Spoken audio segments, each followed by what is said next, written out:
Hey, it's a Humble Collector here. In today's video, we have another unboxing. Actually, a pretty good variety of stuff. I mean, 90% of it's death cards you would expect, but there's a few other interesting items, including a set of items from the Pacific. So, without further ado, we'll go ahead and get started.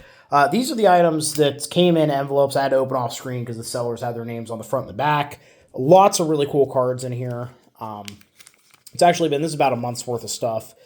So, starting off here, we have this two-panel card for Anton Bars, who was bearer of the Iron Cross Second Class, and he was a member of a infantry regiment, or an Unteroffizier in an infantry regiment, and it looks like he was killed on April 17th, 1942, at the age of 23. Nice photo of him here. We have not only a helmet, but we also have a little ribbon bar there. We can actually see his shoulder tabs. Really cool. Definitely a nicer photo than we normally see. Moving on here, this is a card I paid a bit of a premium for Anton Auer, who was killed on November 8th, 1939 on the West Wall. So, one of my long-term goals with the Death Card collection is to eventually have a card for every single day of World War II. The problem is there's that really interesting period where there wasn't a whole lot going on called the Sitzkrieg. And I might never find all the cards I need to fill out those dates. So usually cards for this period, because there wasn't a lot going on, do tend to be a premium. But yeah, definitely a nice one to have in the collection, especially since it does actually have a real photograph on there and not just a print, which is pretty cool. And the next card that we have here, this is the card of Otto Franz Graf von Brey-Steinberg, who is a lieutenant in artillery regiment. So we have a Graf here, so he's part of the nobility. And he was born on October 3rd, 1916, and died on July 7th, 1942, but it looks like somebody corrected that to 41. But yeah, pretty interesting. So recently, I believe in the last unboxing video, I had a card for a German prince. So now we have a Graf, and the next card here is actually for a knight as well. Yeah, Karl Josef Maria Ritter von Enhuber, Ritter, of course, being knight. He was a lieutenant in the Panzer Division and fell on August 3rd, 1943.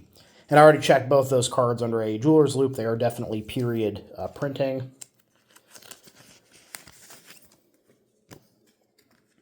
Next up here, we have the card for Herr Pius Leitner, who was an Obergefreiter in the Luftwaffe, bearer of the Iron Cross Second Class, who fell on February 15th, 1942. And as we can see here, and from his card here, he was a theology student, studying to, eventually become a priest. And we have this really nice outside photo of him. He's in his robe there. He's reading a prayer book, a Bible, theology textbook, something. And I love cards like this that have, non-studio photos. Because the bulk of them are like these, where they're just chest or shoulder up, studio portraits, blank backgrounds. So when you have a photo like this that actually shows a bit more character, it's really interesting. You don't see them too often. So yeah, definitely look forward to researching that one as well. The next card we have here. Yes, so this is for Johann Liedl, who was a chaplain. So I have been looking for a chaplain death card for a very long time. And most of the time I've been horribly outbid. This one actually got fairly cheap. Again, I already looked it on the jeweler's loop. It's authentic. The topic of chaplains in the German military during the Second World War is something that's really started to interest me lately. And I'm definitely going to do a video on it eventually. I don't know when that's going to be. Because a lot of people, one of the things they first notice when they stumble upon my death card videos, comment I get a lot, is, it's really weird having, prayer cards for, dead Nazis, basically. And so there's this really interesting disconnect, I guess, between the Nazi state and then the actual, theological beliefs of the bulk of the German people. So there's a really interesting nuance of Christianity and fascism and the way they kind of intersect there. Feel like I'm rambling a little bit. But yeah, I actually have a book on German chaplains during World War II. It's very light. I believe there's maybe one other book that I could pick up. But yeah, there's a lot of cool stuff there. Definitely something I want to explore more in the future.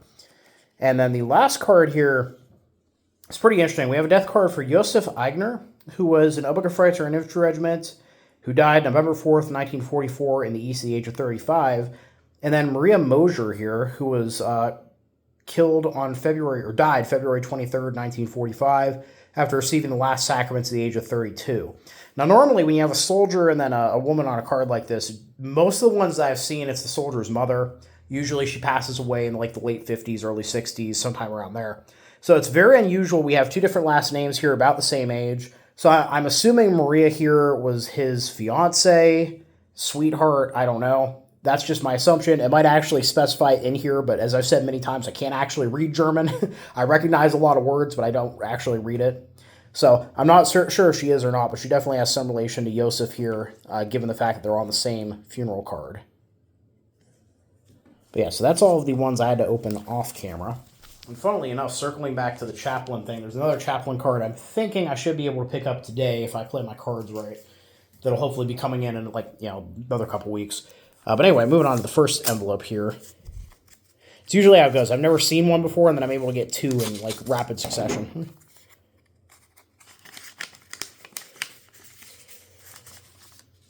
Let's see what we have. Oh, there's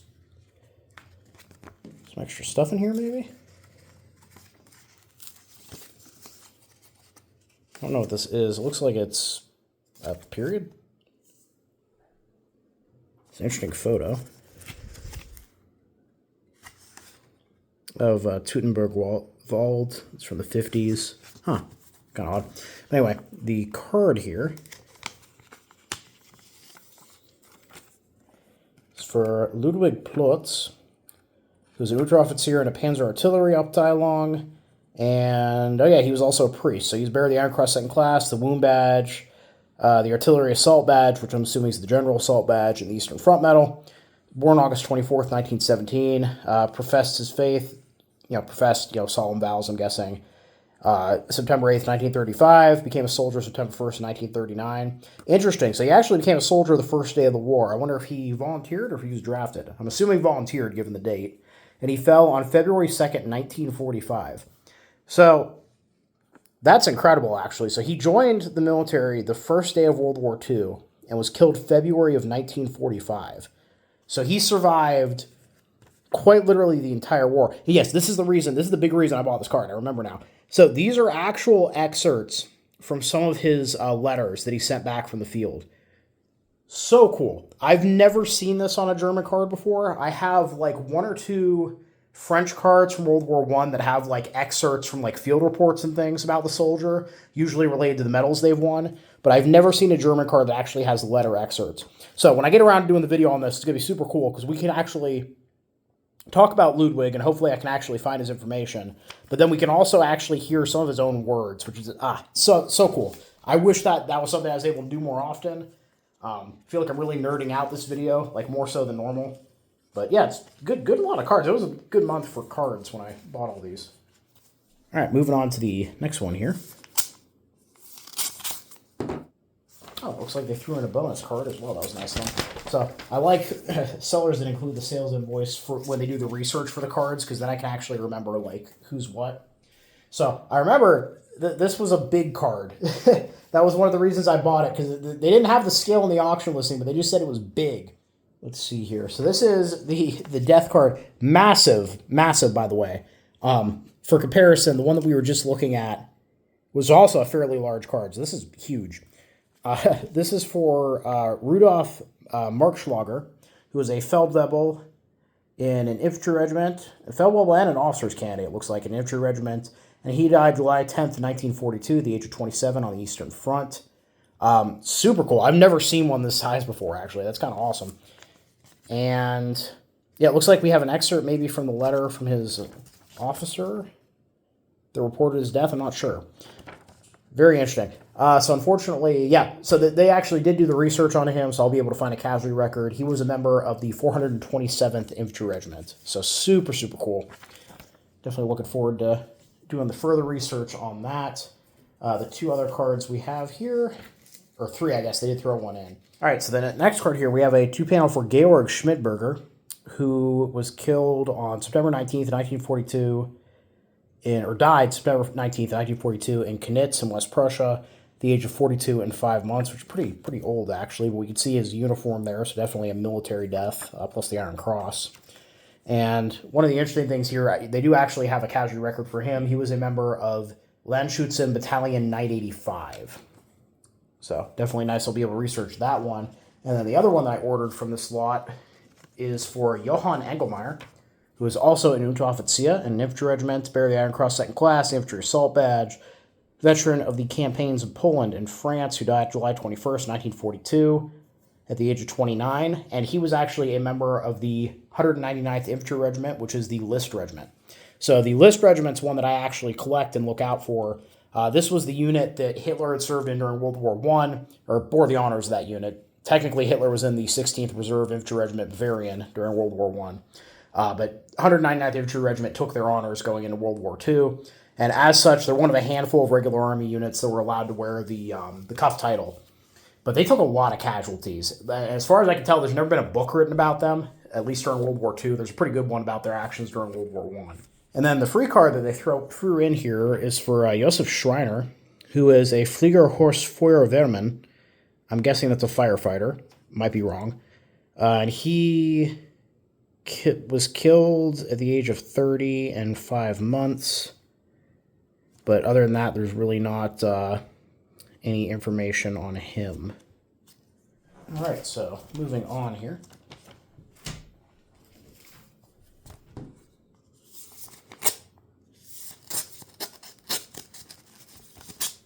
All right, so this one is for Sepp Oberleitner, who's also a party member, as denoted by the PG there.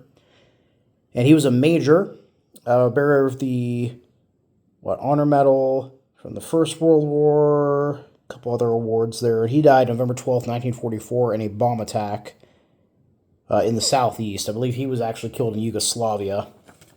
But yeah, we can actually see he's in his tropical uniform there. He actually has his ribbon bar, and then, yeah, he was probably older. It doesn't say here, but you don't see majors very often. It's kind of an unusual one.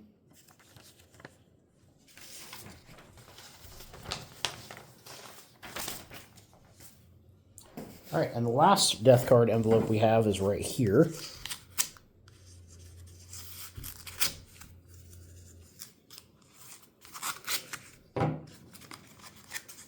And it looks like, once again, we have a sales invoice. Okay. So, we have another massive card here. I don't think I realized how big this one was. But we'll get to that one when we get there. So the first card we have here is for Richard Lochner, who was killed December 4th, 1942 in the East at the age of 28. We can actually see a nice equipment photo of him here. He actually has his Mauser by his side.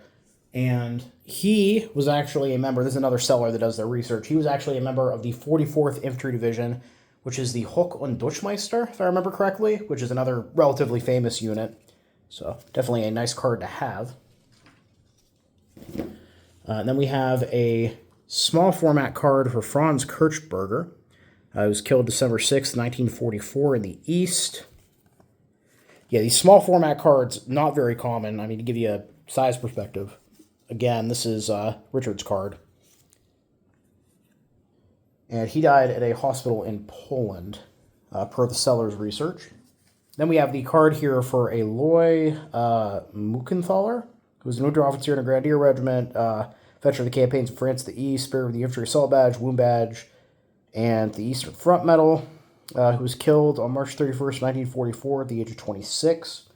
And he was actually a member of the 297th Infantry Division and apparently died fighting partisans in Albania, which is a bit of an unusual country to see on a death card. I think I only have like one other card from Albania in my collection. And then the last card here, which I don't remember them specifying it was this big. This is the card for Karl Hodel Kasberg. So he was a Sanitäter Unteroffizier, bearer of various awards, who fell on March 28th, 1945, after being heavily wounded in the Eastern Sudetenland, actually, after 6 years of frontline service. So Carl here almost survived the entire war and then was killed just a few months before the end. And I just want to look at this under my jeweler's loop. That does appear to be what I would expect for period printing, so we're all good there. Yeah, this is quite unusual, and again, just for a size comparison. Here's a normal card, the one for Aloy. Yeah, that is massive, actually. I've never... I thought the other one we saw earlier was big. Let me grab it here. Yeah, so here's the card for Rudolph, like for perspective. Like it's even bigger than his, which is pretty impressive. And I recognize that for the bulky guys, that's not really like an interesting observation, but I really love like the minutia of these cards and things. Alrighty, so moving on here, this is technically not a death card, but it is death card related. I got this from a fellow collector who I occasionally do buy stuff from, and I've actually been waiting to open this one for a bit here, so I'm excited to finally get it open. And I'll have to cut here because there was actually a label with the seller's name on it on that side. So let me just pop this here. I'll put it back on camera real quick. Alright, so this should be safe, this angle. Yes, it's framed. I wonder what it is.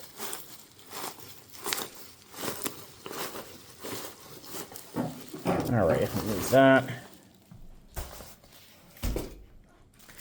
This is pretty cool. It has some water damage, unfortunately, but we have a nice, like honor roll or like memorial sheet, whatever you want to call these. And like I said, unfortunately, it's water damage, but this one, I can't remember if this has a location tied to it or not. But as we can see here, we have the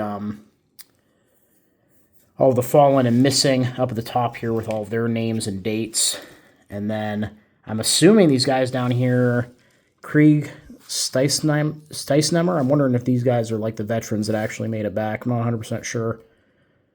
I think that's what Krieg Steinmer is. Not, again, don't speak German. But yeah, I'm really hoping I should be able to research these guys up the top who actually have dates and things. Yeah, just super, super cool.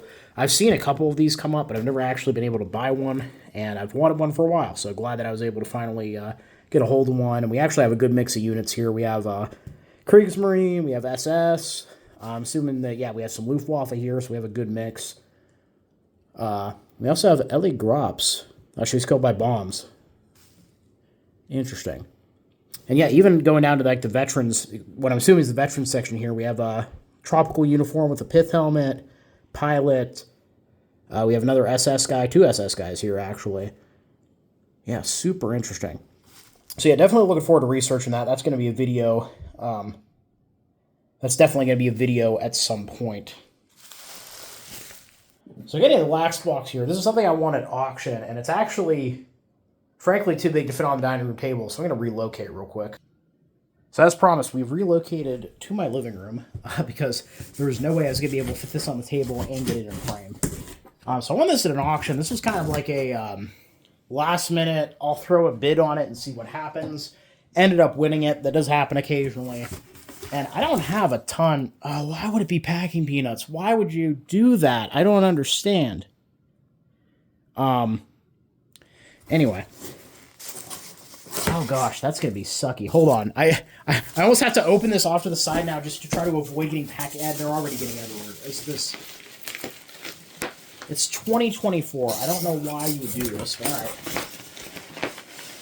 Yeah, this is just gonna get everywhere. Fuck it. Am I allowed to say that? Yeah, we're allowed to say that. Oh, that's awful.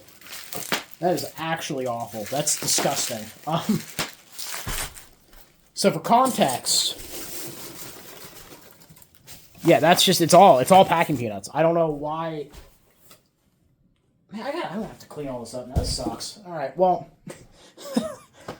great. All right, well now I'm kind of sad, but whatever. We'll keep going. You're gonna hear me crunching on packing peanuts. I apologize. Let's see here. Yeah, this is the Pacific Theater item I was talking about. It is actually framed, which is nice. Alright, let's see here.